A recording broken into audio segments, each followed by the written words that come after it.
Dakta mtazamaji, ni saa 7 kamili saa za Afrika Mashariki. Karibu ndani ya Switch Adhuhuri, ikiwa leo ni tarehe 30 mwezi Juni mwaka 2021.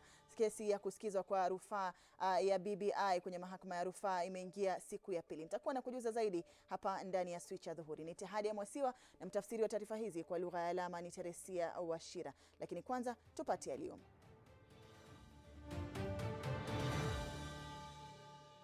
Kusikizwa kwa kesi ya rufaa ya BBI kuingia siku ya pili, huku wakili wa upande wanaotetea BBI ukimtoa Rais Uhuru Kenyatta kama muasisi mkuu wa mchakato huo. Wachochezi wa uchaguzi wa mwaka 2022 waonywa, huku mahakama ikiahidi tume ya uwiano na utangamano kuwa na ushirikiano kikamilifu. Na viongozi wa vyuo vikuu walaumu ufadhili finyu kwa vyuo vikuu kuwa chanzo kikuu cha kuzorota kwa utafiti kwenye vyuo hivyo unaochangia kwenye maendeleo ya kiteknolojia humu nchini. Barabara, karibu kwenye taarifa kamili za Switch Adhuhuri. Unaweza kusema nasi moja kwa moja kupitia ujumbe mfupi ndani ya 111444111 au vile vile @Switch TV Kenya kwenye mitandao yetu yote ya kijamii. Nakumbuka leo ni siku ya pili ya kusikizwa kwa kesi ya rufaa dhidi ya ripoti ya BBI kwenye mahakama ya rufaa, na sasa hivi kesi hiyo inaendelea kusikizwa. Nataka tu kwa kifupi tuweze kujua ni yapi ambayo yanajiri kwenye mahakama ya rufaa sasa hivi. And consequently, they should not have attracted the order the declaration which was issued under declaration number 17 of the Superior Court's declaratory reliefs. And consequently, my Lord, we will ask you to set aside those declarations. My Lord, allow me to spare the last minute to clarify one issue which was addressed by Attorney General Emeritus with respect to the existence of unamendable clauses and whether the High Court made a finding to that effect. I'll just refer you to the appropriate paragraph in the judgment of the Superior Court.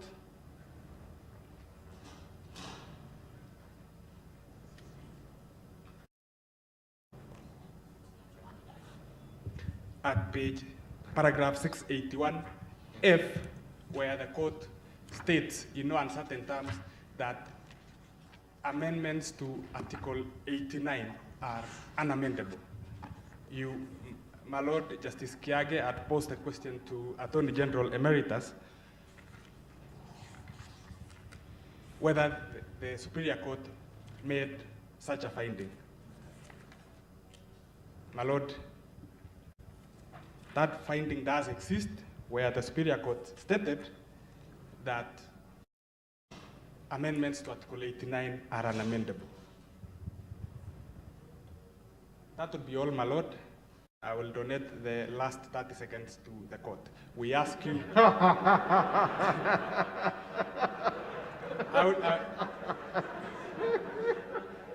I will ask my lords to allow our appeal, set aside the judgment of the Superior Court.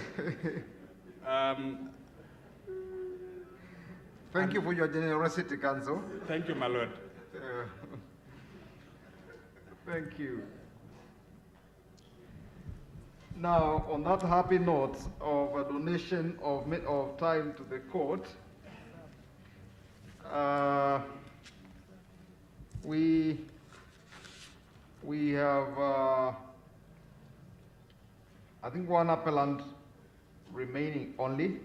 Is that so, Senior Counsel Mr. Atonyi? Yes. And you said you would take 1 hour because you donated 1 hour. Just 1 hour, perhaps with a bit of concession from the court, a few more minutes. So you have like 25 or 20, about 20 minutes or so. You can start before we rise it. Okay. All right. I think we'll break now. We'll break now.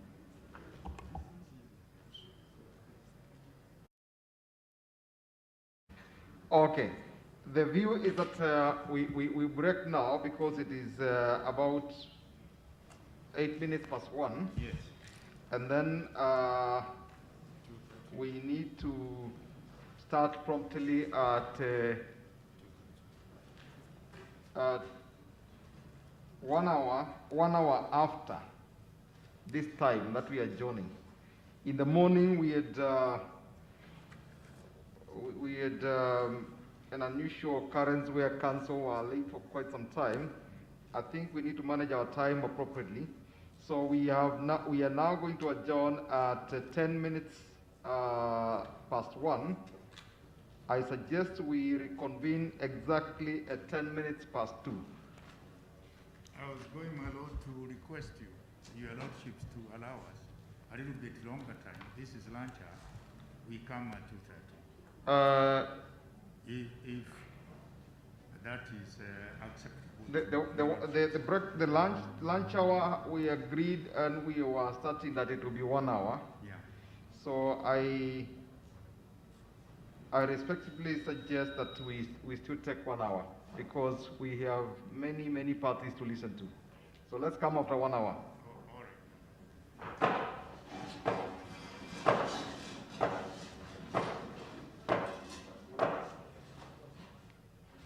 Na mtazamaji, bila shaka kesi hiyo itakuwa inaendelea kusikizwa baada ya saa 1 ambapo sasa hivi wanachukua pumziko. Nakumbuka waliokuwa wamewasilisha wamekata rufaa kwenye mahakama ya rufaa ilikuwa ni pamoja na Rais Uhuru Kenyatta, kinara wa chama cha ODM Raila Odinga, vile vile na jopo kazi la ripoti ya BBI pamoja na tume huru ya uchaguzi na mipaka kwenye mahakama ya rufaa ndio walikuwa wamekata rufaa dhidi ya mahakama kuu ambapo ilikuwa imeamua kwa ripoti ya BBI ama mchakato wa BBI unaenda kinyume na katiba.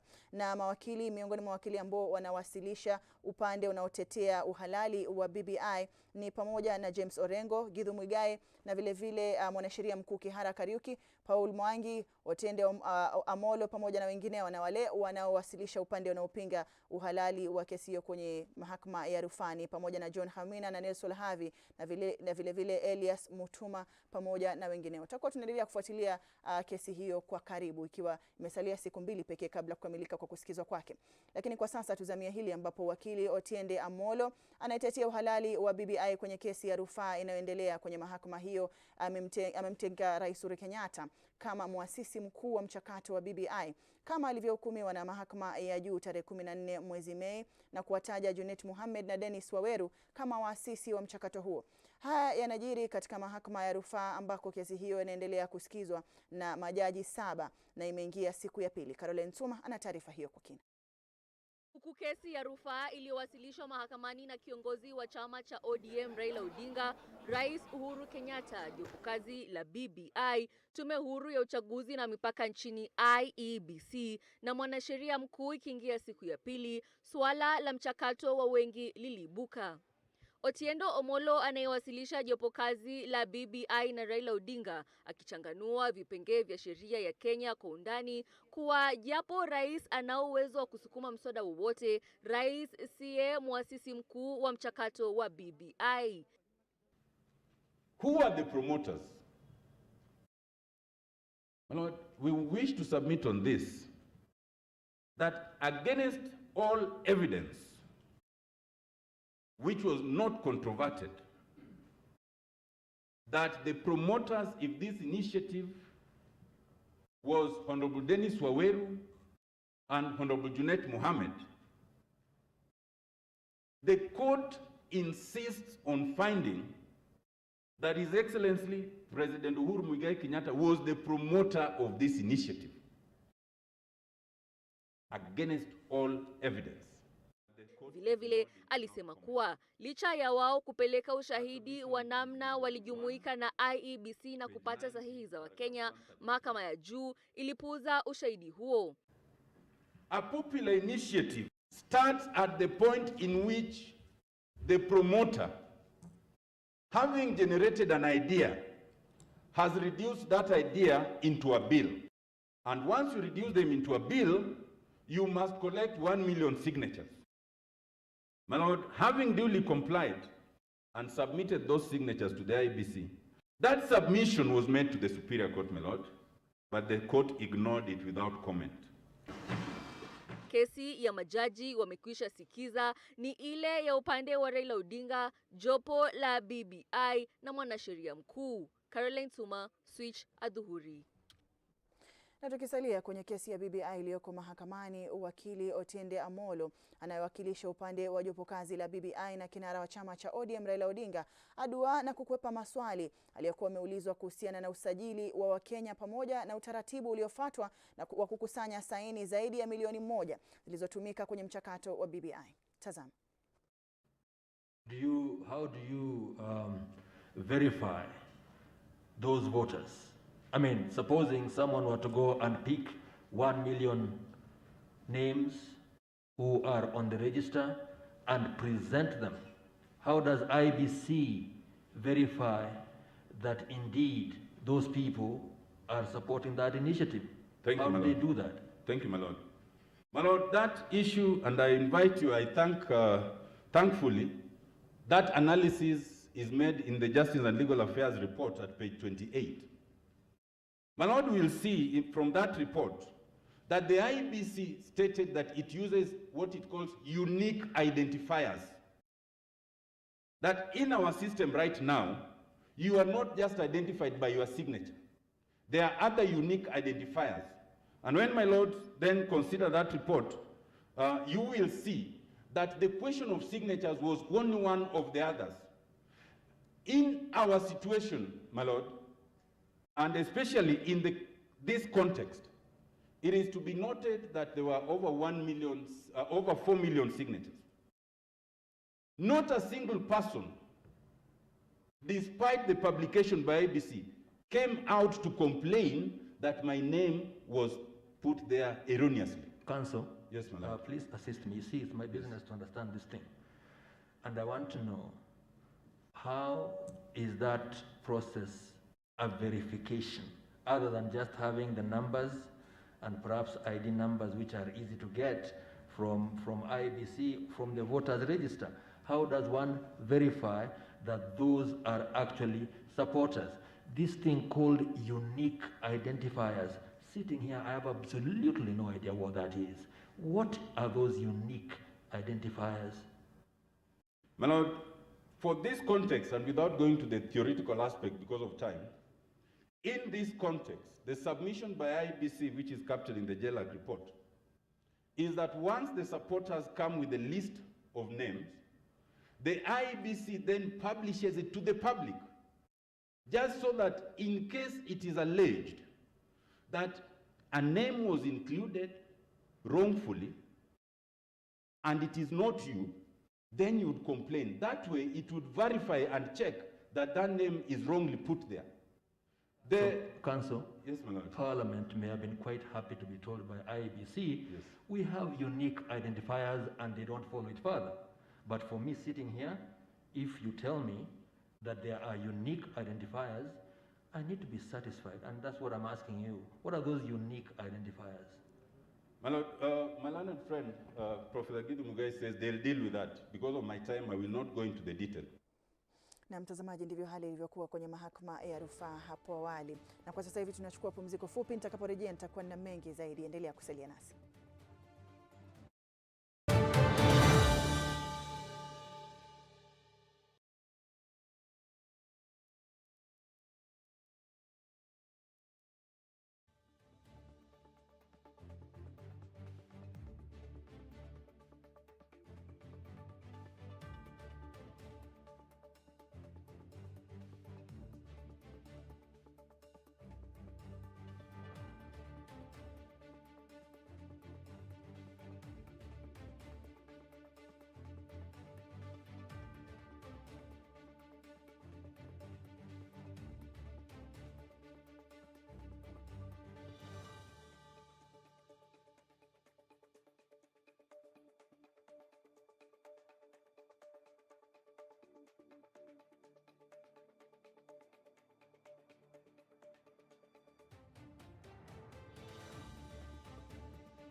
Karibu tena kwenye taarifa za Switch Adhuhuri. Endelea kutirisha jumbe zako ndani ya 111444111 kupitia ujumbe mfupi.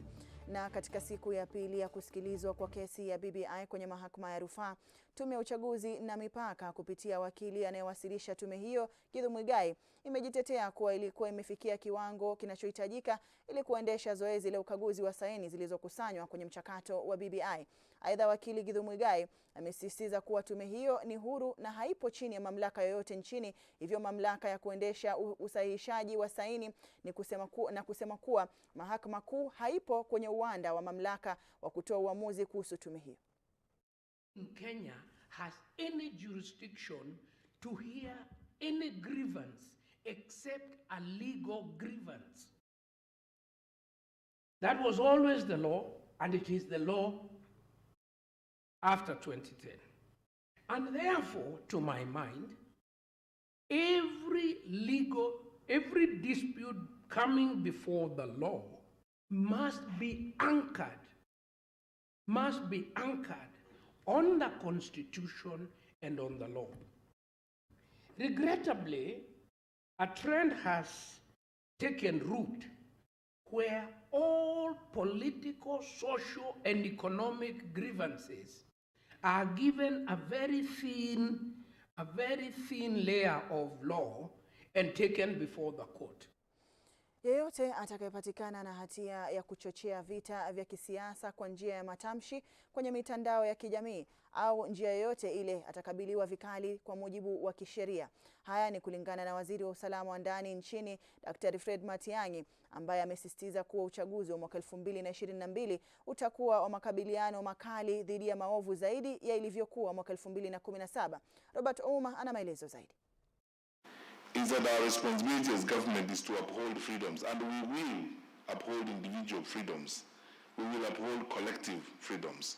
We will respect rights, including freedom of speech. It's our responsibility to protect the Constitution as established.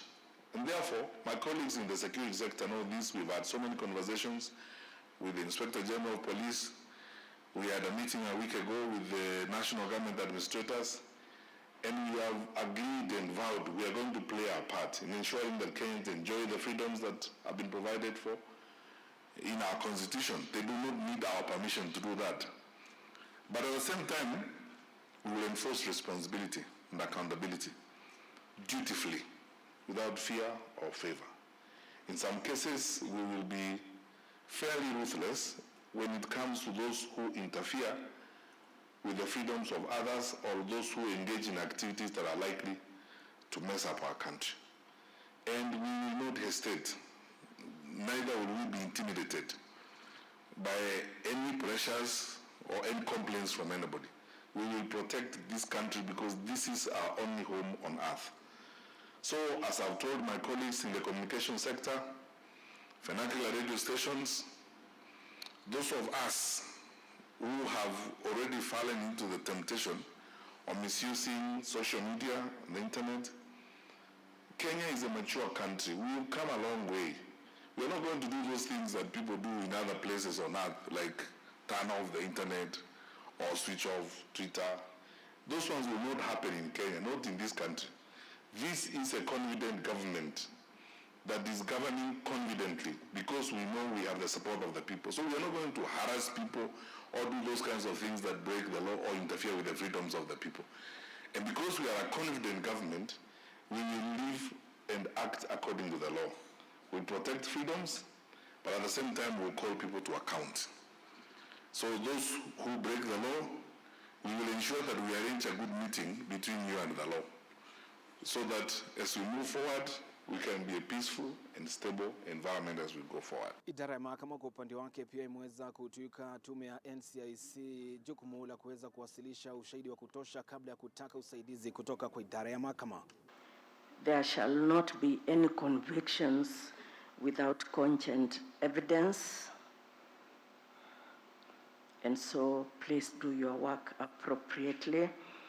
Anything less than cogent evidence will not suffice, and we shall not condemn people unheard. Chairman, and all of us present, ladies and gentlemen, more immediately, in regard to the 2022 electoral cycle, I would urge engagement between the Commission and the Judiciary's Committee on Elections, which is a standing committee of the Judiciary with the mandate of providing continuous assistance for the preparations for the resolution of electoral disputes. It is currently chaired by the Honorable Mr. Justice Daniel Musinga, who also is the President of the Court of Appeal.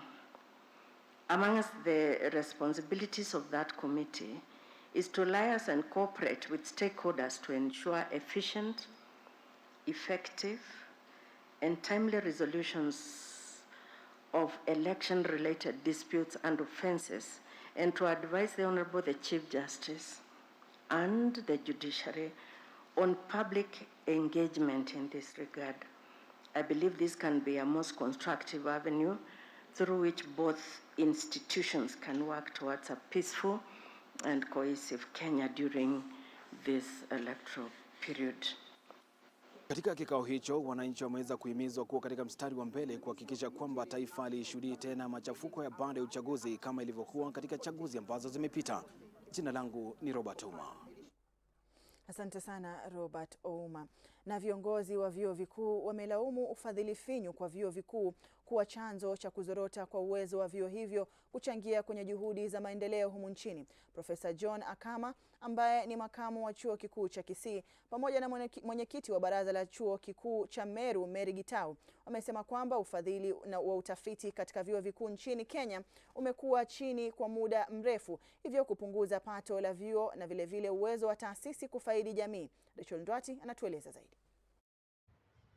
Kutokana na upungufu wa ufadhili katika vyuo vikuu, vingi vimegeuka kuwa kumbi ambazo wanafunzi wanafundishwa nadharia tu.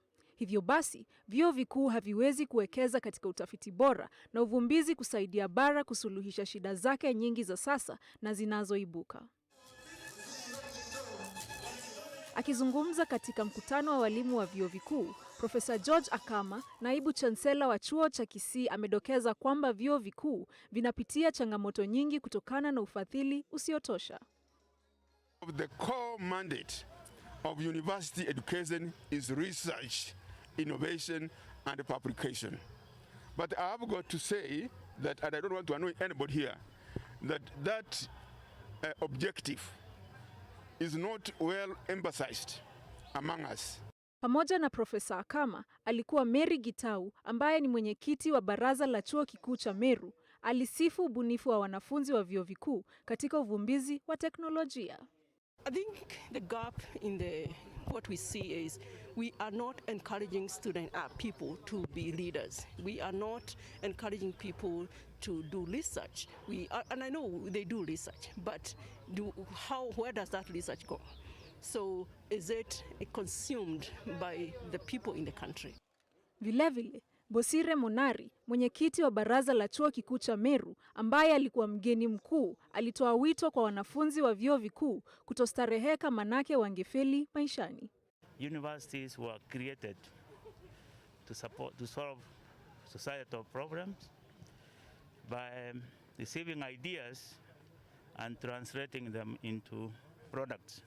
Kwa muda mrefu, vyuo vikuu vimepata changamoto katika kupata fedha na ufadhili ili kutekeleza majukumu yao, na ni sharti serikali kujukumika ili kuendeleza uvumbuzi vyuoni.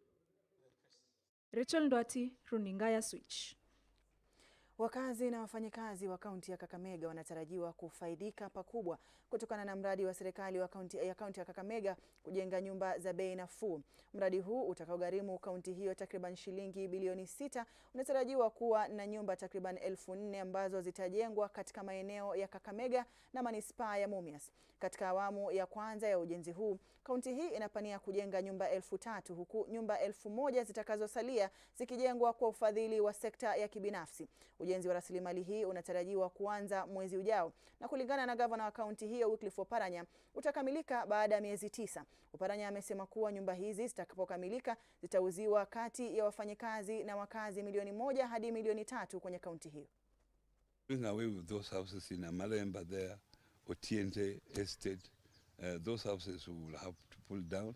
In fact, we have already given notice to those staying there because those houses, they pay rent to us.